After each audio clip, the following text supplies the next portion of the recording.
Hey everyone, I'm Trevor, and it is Halloween time here at the Disneyland Resort, and we are going to share with you everything that you need to know about visiting the parks this season. So let's get going. And the first thing that you need to be aware of for the Halloween season this year is that the 70th anniversary is still going on with some modifications. There's some adjustments, and we need to talk about some of those things. So as far as decorations go, pretty much the entire park has converted to Halloween decorations, with the exception of the castle behind me. It still has its 70th anniversary logos and icons on it, but that's it. Just the castle. Everything else has been converted to Halloween. As far as entertainment goes, Paint the Night will still run through the fall season, through the Halloween season. It will only pause for the Christmas holiday season. Tapestry of Happiness up at It's a Small World will continue to run throughout the entire year, as far as I'm aware, even through Christmas. The same thing with World of Color Happiness. That will continue to run throughout the entire Halloween season as well, into the Christmas season. Food. Now, food is a big question. This was a question that we had back whenever the food first dropped for the 70th anniversary. What would disappear and what would stick around through the Halloween season? And I have that full list for you. And to make this easier on myself, I just sat down at a park bench. You can see Walt and Mickey there in the background. No castle, but we got Walt and Mickey, so there's that. Also, there's just going to be a lot of B-roll anyway, so it's not going to really matter. At the Jolly Holiday, the 70th macaron is gone. Yeah, but the 70th Matterhorn macaroon is still there, and so is the Mickey hat cookie. So one of the 70th treats is gone, two of them still around. Alien Pizza Planet, the seasonal pizza slice is gone, but the 70th Alien macaron is still there, along with the Halloween version, so you can get both of them. I found that to be a bit surprising. The grilled Tahitian ribs at Bengal Barbecue are gone. The Chicken Bacon Ranch flop over at Cafe Daisy is still there, but both of the drinks are gone. The Cowboy Fries at Golden Horseshoe is gone. The 70th Celebration Cake at the Plaza is gone. The Fried Tamale Walking Taco at Rancho del Zocalo is gone. The 70th Stuff at the Red Rose Tavern is also gone, along with the Hook's Galley Tuna Melt, but the Sparkling Peach Punch is still there. The pulled pork mac and cheese at Refreshment Corner is gone, but the Fun Punch is still there. The 70th Celebration Beignet is missing from Tiana's Palace mobile order menu, but it is still listed on their physical menu, so I'm assuming you can get it if you go inside. The Pineapple Upside Down Sundae is still listed at Tropical Hideaway, thankfully. That's one of our favorite items that we got from the 70th, and we thought it was going to disappear, but it's still there, so that's pretty good. Everything that was at Troubadour is gone, including my favorite drink, the Dancing Shimmering Lights. So that's like, what, about 60-70% of the 70th anniversary item offerings? They're gone, with mostly just a few snacks and drinks hanging around. All of the actual food is gone, and even some of the key snacks that I didn't expect to disappear, like the 70th macaron and the 70th stuff, those are gone.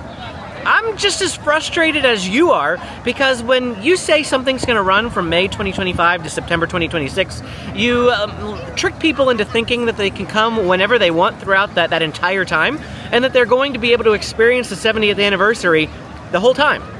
Well, food is a big part of the experience, and I don't think it's right that they've literally just wiped out 70% of the 70th menu. 70! Look at that! They wiped out 70% of the 70th menu. That's exactly what they did. I can't believe it. It's hopefully it comes back in January, but what about all the people coming for Halloween and Christmas, and who were looking forward to experiencing the 70th? How about the people who are coming at Christmas, who were expecting to experience the 70th, and they don't even get to see Paint the Night? What a bummer. Now let's talk about Halloween entertainment. First up, let's start with the fireworks show, Halloween Screams. That, of course, replaced Wondrous Journeys for the Halloween season, so it'll run from August 22nd to October 31st. And Halloween Screams takes place at 9:30 p.m. nightly.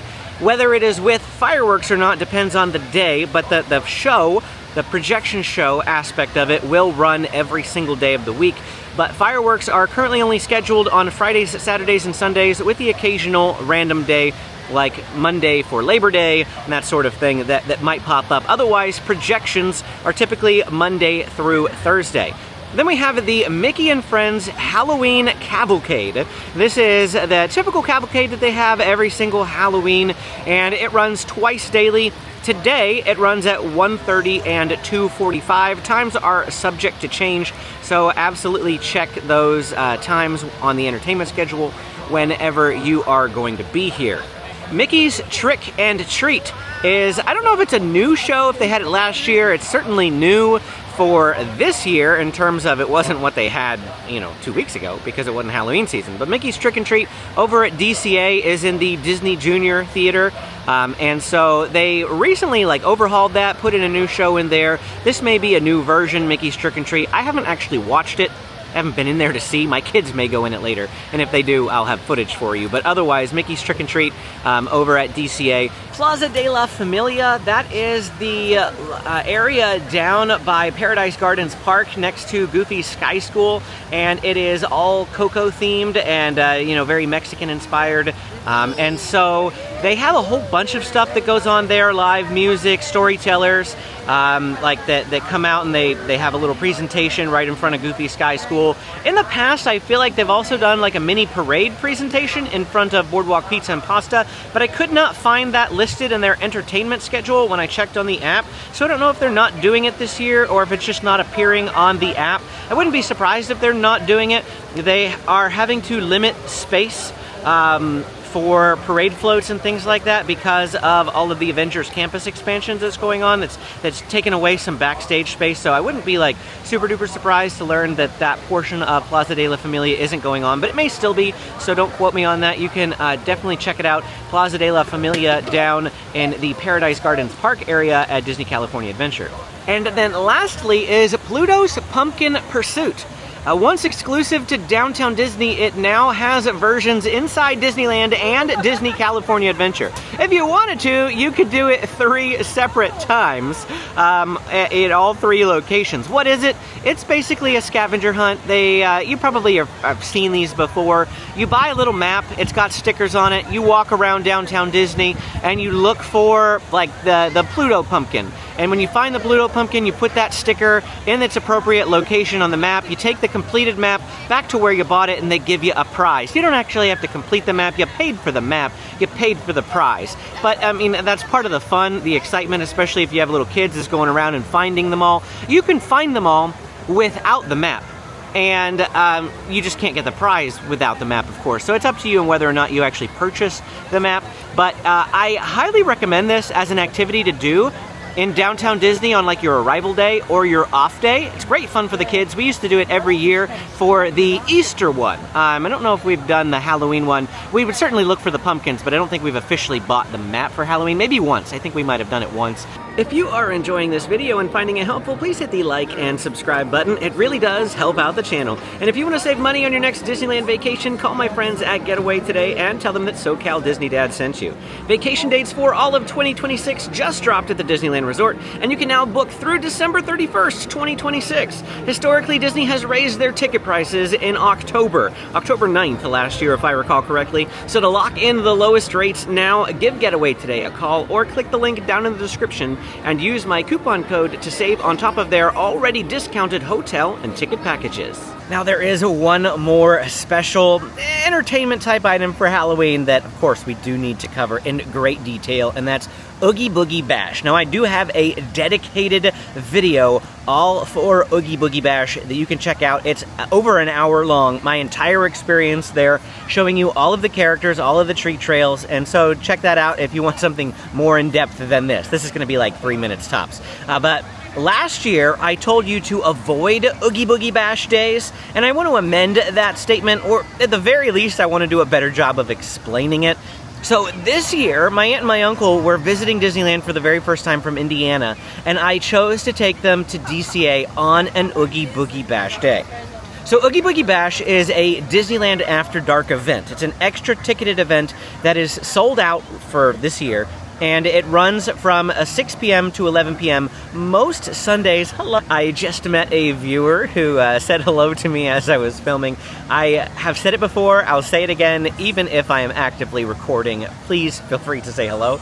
I can turn the camera off and I can keep going again. I make these videos for you guys. I'm helping you plan That's why I do this, and I want to talk to you. So if you want to talk, feel free to please come say hello. Don't worry at all if I am filming. But the event runs at 6 p.m. to 11 p.m., which means that DCA closes to regular day guests beginning at 6 p.m. So if you don't have a separate Oogie Boogie Bash ticket, you will be directed toward the exit after 6 p.m. At 3 p.m., event guests can begin entering the park. We call this the mix-in because you'll have both event guests and regular day guests in the park at the same time. It gets very busy during this time. But before 3 p.m., from 8 a.m. to 3 p.m., the park is mostly a ghost town. I mean, it's amazing. Some of the best times to be in DCA are on Oogie Boogie Bash days. You can reasonably get everything done that you want to in DCA in this time period. If you have a park hopper, you could go over to Disneyland after you get kicked out of DCA. If you don't, plan for a nice leisurely evening in downtown Disney with a sit-down meal, or maybe bowling at Splitsville. You can check out my Downtown Disney playlist, which I'll link to down in the description. If you'd like to check out our restaurant reviews and bowling experiences that we've had at Downtown Disney in the past just couple of months, we've really been going through Downtown Disney, getting a lot of extra restaurant reviews for you guys. Be aware that Disneyland on Oogie Boogie Bash days, though, will be exceptionally crowded because guests with one-day tickets are more likely to choose Disneyland so that they don't get kicked out early and so that they can enjoy nighttime entertainment. Because, of course, if you wish to see World of Color at DCA, you'll have to visit DCA on a non-Oogie Boogie Bash night. But be aware that DCA will be more crowded as a result for the same reasons that Disneyland is more crowded on the opposite days. The best way to visit for the lowest crowds is to do DCA on Oogie Boogie Bash days and Disneyland on the in-between days when everyone else is at DCA. But again, the trade-off is there's no World of Color because you get kicked out before, well, World of Color doesn't even happen during Oogie Boogie Bash anyway. What is Oogie Boogie Bash exactly? Well, again, you're just going to have to check out my video, but it's basically just a place, for fun, safe place for kids to go trick-or-treating, and adults too. Anybody can have fun going and trick-or-treating. They have candy that is part of the experience. You get candy in your candy buckets and whatnot, and then all the special characters too. They also have an exclusive parade called the Frightfully Fun Parade, as well as my favorite, the Villains Grove spectacular lights walkthrough experience. It's just called Villains Grove. I just added the spectacular part, but it's really fun. It's probably my favorite part of the whole event. Now let's talk about Halloween seasonal foods. We are up here today filming our Halloween Disneyland food update the same time that I'm filming this guide. So I haven't had all of the food yet, but of the food items that I have had, my favorite so far has been the bulgogi potato up at Troubadour Tavern. Of course, they have the Darth by Chocolate over at Galactic Grill, which I haven't gotten again yet, but it's one of my favorite desserts at Disneyland, and it has returned for the Halloween season. That video will probably already be live on the channel by the time this video drops, but then next week we're coming back up to visit Disney California Adventure to do all of their foods because they have so much more new food. We couldn't do both parks in a single visit. And so the DCA food video will definitely be dropping after this one does, so you can be on the lookout for that video as well. Some other items that I know that are around the park, the pumpkin stuff is up at Red Rose Tavern. That is the, seasonal gray stuff version for the Halloween season. They've had the grave stuff in the past, which is my preferred version of the two, but the pumpkin stuff has returned again this year instead. They do have the bulgogi toasted cheese located here at the Jolly Holiday behind me. The Boogie, as it was last year, really good. One of my favorite versions of the Jolly Holiday combo, which is their grilled cheese sandwich, of course, but they have a bulgogi version for the Halloween season, and I particularly like that one as well. There's a lot of good sweet treats here at Jolly Holiday as well. Just cycle through a couple of those on your screen so that you can have a look at them, see if anything catches your eye, maybe you're interested in it. But again, and I feel like I've said this a lot, but I'm probably going to keep saying it, this guide is more like an overview of everything. And each bullet point in this guide is actually a separate video, or will be a separate video coming. Some of those are like 45 minutes though, so if you do 10 bullet points, I think it's 9, but 9 bullet points times 45 minutes, you're looking at 8 hours of video. This will condense it down into probably a manageable 30 if you're just looking for an overview of everything. But if you want to dive deeper into any of these topics, I have videos that dive deeper, that go in, that show you everything that there is to know. So I'll link to everything in the description as it comes out. I have a playlist as well. We'll link to the playlist at the end of this Halloween playlist, which is going to be chock full of everything that you need to know about visiting, of course, during the Halloween season. But food is a good one. Lots of holiday foods around both parks, and even in downtown Disney. In fact, there are some sit-down meals, one at Googie's Kitchen and two at Storyteller's Cafe that are Halloween themed. So if you're looking for meals that you can book, make a reservation for, and sit down and be served, you can check out, actually I think they're both buffets, so I'm not sure about the service aspect, but you can check out the meals that are located at the Storyteller's Cafe and the Grand Californian Hotel and Goofy's Kitchen at the Disneyland Hotel for some holiday fun. Next, let's talk about merchandise. There are two main stores at Disneyland Park where you are going to find Halloween merchandise. First is going to be the Disneyland Emporium, which is over here, off to the left as you are entering the park and then heading down Main Street. And then directly opposite that, on the other side of the road here, is the Disneyland Showcase, or the Disney Showcase, and that is this building right here. In fact, this one is 100% seasonal merchandise. So if you want to come to a place that doesn't even have standard merchandise, pop in the Disney Showcase. We're going to do that right now. Just to give you a quick pan of the inside of this store, absolutely everything in here is going to be Halloween themed. So if you want some Halloween merchandise, this is going to be one of the places for you. Let's highlight a few things that are my favorites this year. We do have this Disneyland Spirit jersey, and so it's got all of the characters in their Halloween outfits there in the lettering. I always like the Spirit jerseys as well as the different lounge flies that they have. Two other Spirit jerseys that you should consider are going to be the Villains Spirit jersey, which you can find at Port Royale Curios. That is the Villains dedicated gift shop, which is located right next to Pirates of the Caribbean.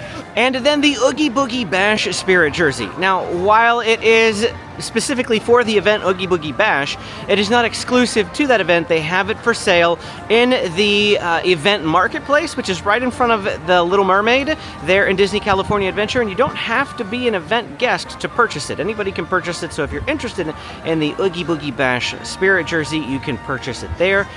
Some lounge flies that I know are floating around, specifically the Ghost Mini one seems very, very popular. Along with Ghost Mini Lounge Fly, there are Ghost Mini Ears and Ghost Mini, a whole bunch of other stuff.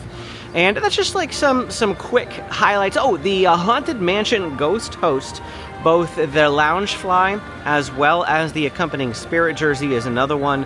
And you can check out my dedicated Disneyland merchandise update if you want to see more of it. 45 minutes of window shopping. If that sounds like glorious to you, I put those videos together to help you plan. So if you want to be able to budget out what you want to buy and what you're going to spend when you're here at Disneyland, check out that update. We look at every single new Halloween item that I was able to find around the park, and I show you the prices on each of those items as well.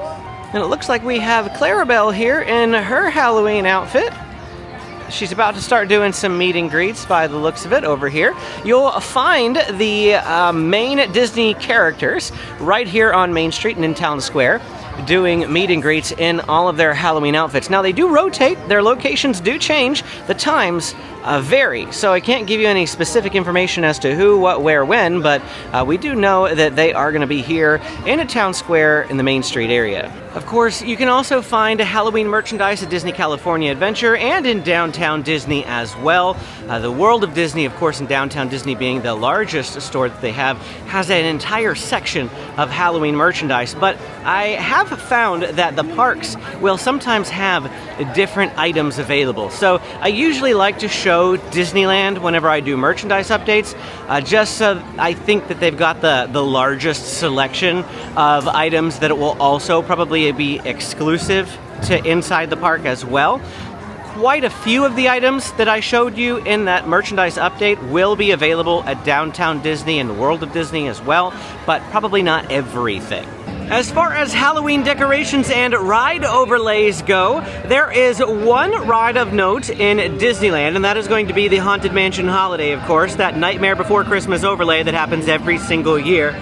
But the bulk of everything is actually happening over here at Disney California Adventure, where we are right now. I'm in Cars Land, where they have a Mater's Graveyard Jamboree. Now, nothing is really different about the ride except for the music. The music is going to be Halloween themed. Same goes for Luigi's Honkin' Halloween. We have some different dressings on the outside, but the ride functionally remains the same, just with some Halloween music. Guardians of the Galaxy is where things are going to change a little bit. So they have a regular version in the morning, and then the Monsters After Dark version in the evening, or rather late afternoon.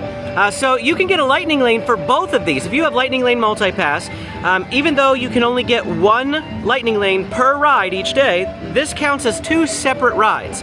So the ride makes its switch at 2 p.m. Regular Guardians of the Galaxy Mission Breakout closes at 2 p.m. and it makes a switch, and then it has an official reopening time of 3 p.m. At least that's what it was last year. But in my experience, just so you're aware, they do allow guests to stay in line the entire time. So the line is quite long. Don't wait if you're wanting to do standby. Like, go right there at 2 o'clock and hop in line. If not, a little earlier. You may be standing around for a while, but it is what it is. It's a very popular overlay. If it's an Oogie Boogie Bash Day, you get kicked out at 6, and you only have 3 hours to ride it. You don't want to dedicate that whole last 3 hours to just the one ride. I do recommend Lightning Lane Multipass in this instance, especially if you want to ride both versions of it. You can maximize Lightning Lane Multipass in this fashion. But Monsters After Dark is a scarier, in a sense, a scarier version. It's still Disneyland. It's not like, scary, but it's also not like fun-loving Guardians of the Galaxy either. So keep that in mind. But Monsters After Dark, another version that you can ride here at Disney California Adventure for the Halloween season, but it's only after 3 p.m. But as far as those decorations go, again, most of it over here at Disney California Adventure. We're in Cars Land right now. You can see the Cozy Cone Motel completely decked out for Halloween. We've got a little garland. We've got cones that are hanging from up top. Of course, there's cones normally, but they've got like jack-o'-lantern faces on them. And we also have like spiders and spider webbing up here. We've got this little angry face guy over here. And so there's all sorts of decorations up. And this is the primary land where you're going to find those decorations. Of course, back over at Disneyland, it's just going to be Main Street for the most part that's decked out. You'll find Winky Blinky there at the end. He has replaced the 70th Medallion as the mainstay in Town Square. And then all up and down Main Street, they're going to have pumpkins and decorations out and banners. Orange has completely overtaken Main Street. You won't find any 70th anniversary decorations left on Main Street. It's all Halloweenified now. There's no big cornucopia up here this year. Usually they've got a cornucopia right here. Am I misremembering that? Someone help me out. Don't forget to keep an eye out for special Cars characters in their Halloween outfit, and more characters, of course, around the Disneyland Resort, all dressed up for Halloween. Here we have a Lightning McQueen in his superhero outfit. Now let's move away from some of the more specific Disneyland Halloween time event type items and just talk general tips. What's the weather like when you are visiting in the fall here in Southern California? Well, most people think of fall as the start of cooler temperatures, right? Nights that dip into the 40s, days that top out at 70, maybe on a good day with brisk mornings and cool air bringing in rustic smells of fall. Yeah, that's not Southern California. Sorry to break it to you. September is easily our hottest month of the year, with highs routinely in the 90s. First week of September has historically been the hottest week of the year, the last 5 years or so at least that I've been paying attention. Please pack and dress accordingly. Avoid dark colors, bring sunscreen, bring hats and sunglasses, cooling towels, and neck fans. You'll definitely need them. I mean, you can see I'm wearing mine today. It's at least 90 degrees, and it rained this morning, which is strange. That's something that isn't usually normal here in Southern California, and so it's kind of humid today too. Hot, sticky, humid. Ugh. Just not a good feeling right now, but the fan is making it a little bit more bearable. Thankfully, this isn't Orlando, though, so you're not going to see, like, super huge, heavy downpours constantly every day. In fact, the rain that we got today is really, really, really strange and abnormal. In fact, usually this time of year is leading into wildfire season. Now, there was a wildfire back in February that made national news, several wildfires, and many of you were probably aware of what was going on with those. Even so, I think the nearest one was about an hour away, and so it wasn't really close to Disneyland. You don't have to worry about it too much. Not saying that one won't ever come near here, but for the most part they don't. So it shouldn't be too big of a concern for you. But those who might struggle with air quality issues should consider that, because if there are wildfires that start nearby, I know some people have said that they've had trouble breathing.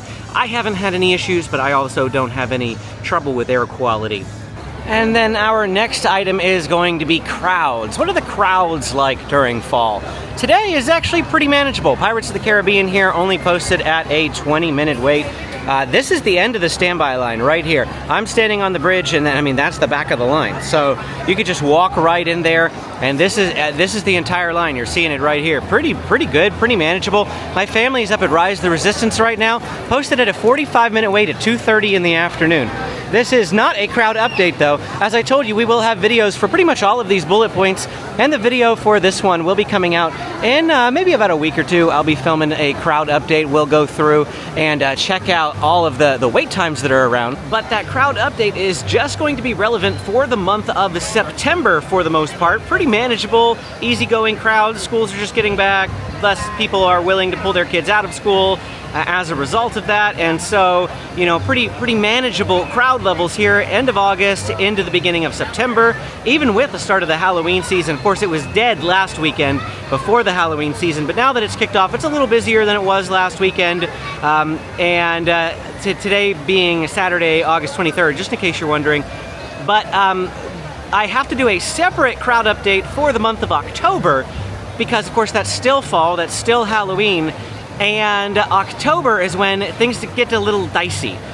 And you might not have heard of this before. If you watched my video last year, you've heard of it before, but fall break. They have something called fall break. You've heard of spring break, no doubt. Everybody's heard of spring break. But very few people, I feel like, have heard of fall break unless you have a school that takes fall break. And it may be mostly a Western thing, so if you're coming from the eastern side of the United States, you're probably not familiar with it, but Western states, Nevada, Arizona, Utah, Oregon, California, probably very familiar with the term, the idea of a fall break. So what is fall break? Well, it's not quite as involved as spring break. Spring break usually lasts about 4 to 6 weeks, depending on when colleges are getting out and how long people are taking. Fall break tends to be shorter. It lasts the first 3 weeks of October, and it just really depends on what schools are out, how long they're out. My kids are only out Friday, October 10th, and then they're out the entire following week for just half days. But that's not enough really to come to Disneyland. Other people are going to have multiple days over a weekend. Weekends are probably going to be busier, you know, like extended weekends. People being off on Monday and Friday are probably more likely than being off on a Wednesday in the middle of the week, but undoubtedly someone will be off an entire week, Monday through Friday as well. It varies by school district, it varies by state, so I can't really give you any sort of hard and fast concrete info. But just know that fall break is probably the third busiest time at Disneyland all year. Spring break is well, actually, I want to say Christmas may be number one. The week of Christmas and New Year's may be number one, spring break, and then fall break right behind, number 3 busiest time of the year to visit. So if you're coming those first 3 weeks of October, just be prepared for that. I will have a video out showing you what the crowds are like after that first weekend. So if you're coming the second weekend or the third weekend, you can watch that video to see what you're in for.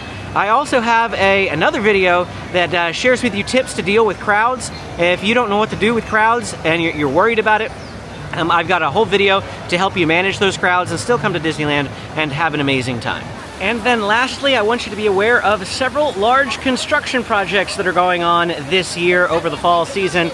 Big Thunder Mountain Railroad behind me being one of them, I believe, if I remember correctly. I usually have notes whenever I'm reading this, but I believe it closes on September 4th, and we don't know how long it's going to be closed. It could go clear through the end of the Halloween season.